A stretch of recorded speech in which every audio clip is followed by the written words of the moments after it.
Ang task po natin ngayon ay dialect or lengguwahe. So, ang gagawin ko pong lengguwahe, Korean, na kung saan natutunan ko po na ang dating pinagtatrabuhan ko ay mga Korean family. And then, ngayon, dito po ako sa Lebanon since nang salita nila dito English, Arabic, and French.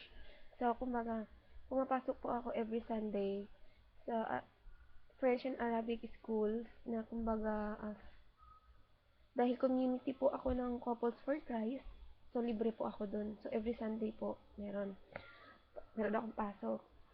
So, sa English, hi online housemates, good evening, how are you? And sa French po is, hello online housemates, bonsoir, comment allez-vous? Then sa Arabic naman, hello online housemates, kifak para sa lalaki, kifik para sa babae. Ang sagot naman is niha, is I'm fine, or I'm good. Yun.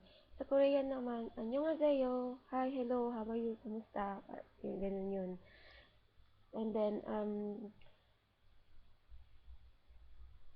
so, tapos, ang ano pa, sa Arabic naman, yung faddal is, come in please. Ganun yun. Faddal. Stop. Ganito. Ganito naman pag hinanap ka ng amo mo. So, sasabihin ko, Ana hon belbet. So, ang ibig sabihin na, andito po ako sa bahay. Pag tinanong ka, where are you? Ana hon belbet. Yung Ana means ako. Or, I'm here. In the house. Parang ganun. Tapos, pelua. Sa Korean is, ibig sabihin yung come here. Peli. Peli is faster, quickly. Sa Korean. And then, ano pa yung naalala ko pa sa Korean nun? Nakalimutan ko na, parang tagal-tagal na nun. Tapos, sa French is,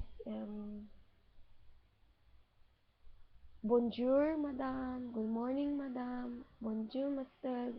Good morning, mister. Tapos, merong pagkakaiba yung dalawang, yung, yung hello sa English. May dalawang ibig sabihin sa French. Yung salut is hello na binabati mo siya. At yung isang hello na pagsagot mo sa phone na alo, parang ganon. So, yun ang pagkakaiba. Yun na lang muna online housemate. Bye.